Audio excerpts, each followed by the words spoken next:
Alors, on se retrouve pour cet exercice sur le repérage sur des droites graduées grâce aux fractions. En fait, j'ai tracé trois droites graduées. On remarque que les unités ont la même taille sur chacune des droites. 0 ici, 1, une unité. Ici, il y a 2 unités, 3, 4. Donc, ces distances sont les mêmes sur chacune des droites. D'ici à ici, une unité. De 0 jusqu'ici, 2 unités, et etc. Vous remarquez que ces droites ont été graduées et que les unités ont été partagées à un certain nombre de morceaux. Ici, ici et ici, on voit que le nombre de morceaux dans chaque unité n'est pas le même. Par contre, évidemment, il est le même sur chaque droite, tout le long de la droite. On remarque aussi qu'il y a des points qui ont été repérés.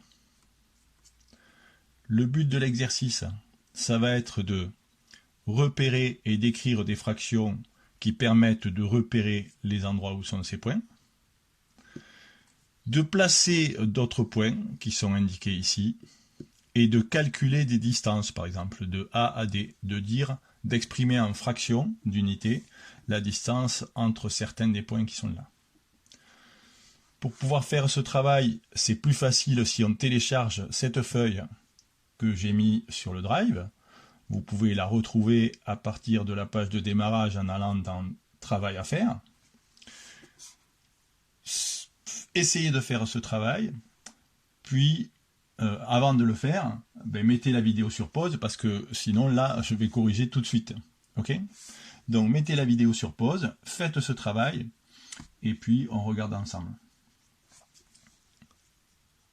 Alors vous avez réussi?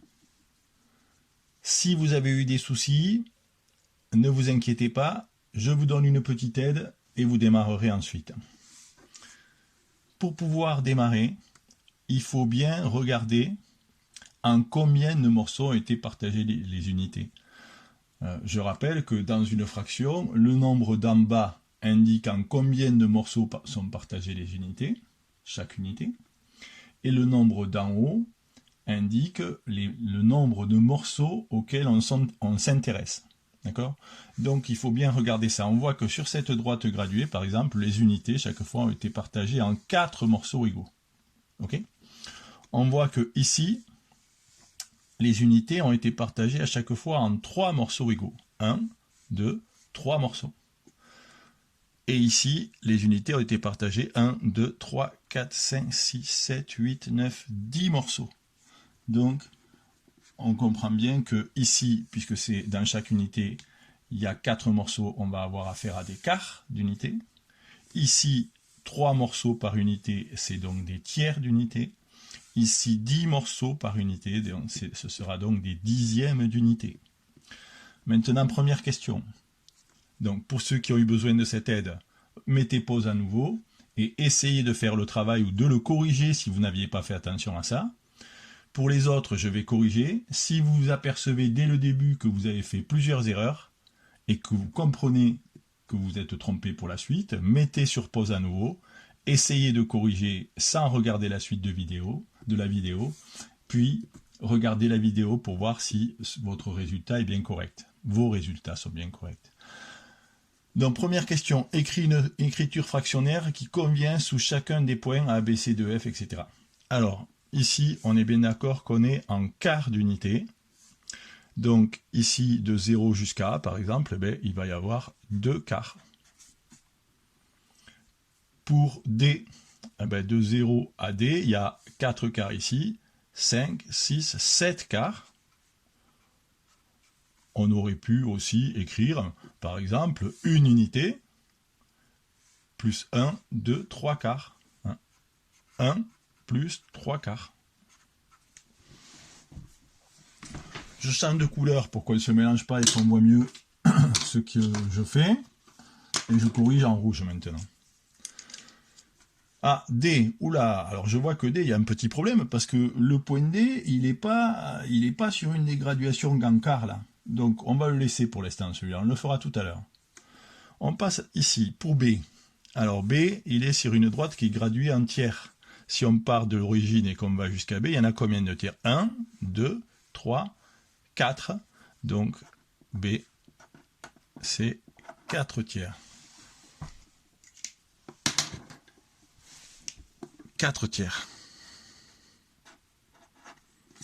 Je peux aussi, comme tout à l'heure, commencer à avancer en unité et finir en tiers. Ça va faire, et c'est égal évidemment, hein, ça fait une unité plus un tiers. On est bien d'accord que c'est égal parce que dans une unité, il y a combien de tiers? Ben, les tiers, c'est quand on partage en 3 chaque unité. Donc une unité, ça vaut 3 tiers. Et du coup, ça vaut bien 4 tiers. 3 tiers ici, plus un tiers ici. Donc, ces écritures sont bien sûr équivalentes. Pour E, eh ben, je peux par exemple dire que de 0 jusqu'à E, il y a 2 unités plus 2 tiers. Ou bien 3 tiers ici, 3 tiers ici, ça fait 6 tiers, plus 2 tiers, ça fait 8 tiers. Pour H, de la même façon, on peut dire 3 unités plus 2 tiers, 1 et 2.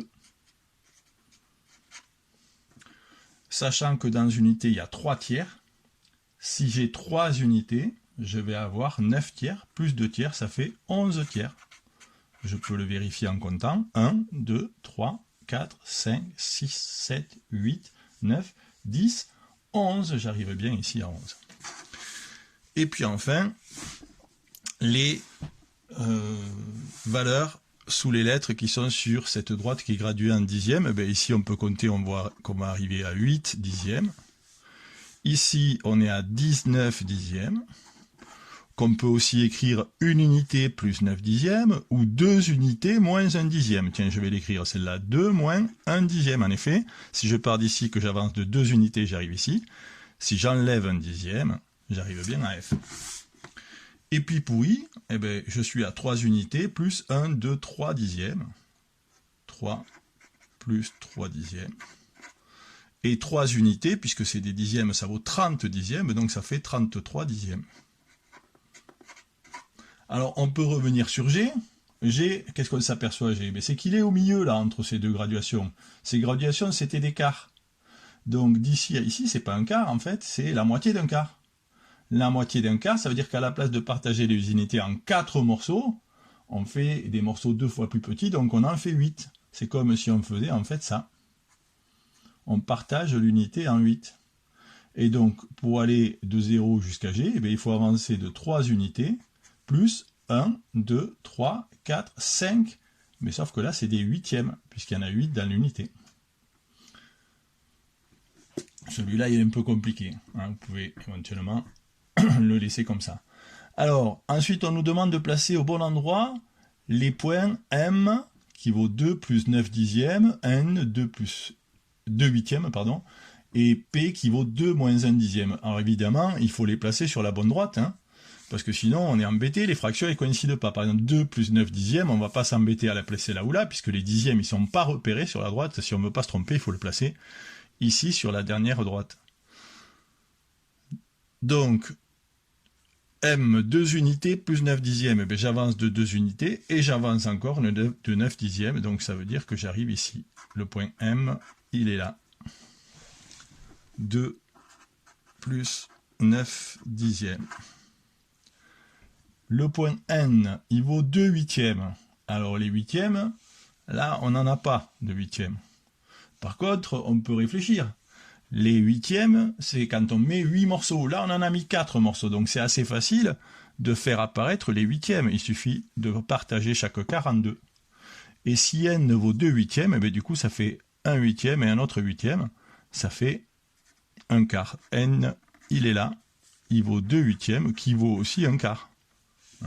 On l'avait vu dans la trace écrite, la leçon, la dernière leçon sur les fractions. On peut passer à P, 2 moins 1 dixième. Et bien on s'aperçoit que, puisque c'est en dixième, c'est mieux de le placer ici sur la dernière droite. Si on part de 0, qu'on avance de 2, on arrive ici. Qu'on enlève 1 dixième, et bien on s'aperçoit qu'on arrive ici, sur F. Hein, et donc P, c'est la même chose que le point F, il vaut 19 dixièmes, 2 unités moins 1 dixième. Question 3, calcule les distances donc de A à D. Alors, on ne se trompe pas, A c'est ici, on peut avancer de un quart, un autre, un autre, un autre, un autre, ça va être très facile, 1, 2, 3, 4, 5 quarts. Donc la distance de A à D, elle vaut par exemple 5 quarts. La distance de E à H, là on est en tiers d'unité, donc 1, 2, 3 tiers. On peut bien sûr dire que ça vaut une unité. Ça vaut 1, 3 tiers. De même que là, on aurait pu dire que 5 quarts valait une unité, qui vaut 4 quarts, plus un quart. Hein, une unité, ça vaut 4 quarts, et je le mets ici pour qu'on le voit mieux, je le fais ici pour qu'on le voit mieux. Dans une unité, il y a 4 quarts, donc si c'est 5 quarts, ben ça fait une unité plus un autre quart. La distance de A à D, c'est 1, 2, 3, 4 quarts qui vaut une unité, plus encore un autre quart. Et puis il ne nous reste plus que CI. Alors CI, on part d'ici pour aller jusqu'ici. Donc là, c'est peut-être plus facile de compter directement en unités. De 1 à 2, puis à 3, il y a 2 unités. Plus 2 dixièmes, plus 3 dixièmes, 2 unités, plus 5 dixièmes. Ou 25 dixièmes. Puisque dans 2 unités, il y a 20 dixièmes. Ce qu'il faut avoir bien compris, c'est que les écritures, les valeurs, les fractions peuvent s'écrire de différentes façons et que pour se repérer sur la droite graduée, il faut bien faire attention à en combien de morceaux ont été partagées les unités. Voilà. Je vous invite à poursuivre votre travail en effectuant les exercices que je vous ai donnés à faire dans le livre. Allez, bon courage à tous.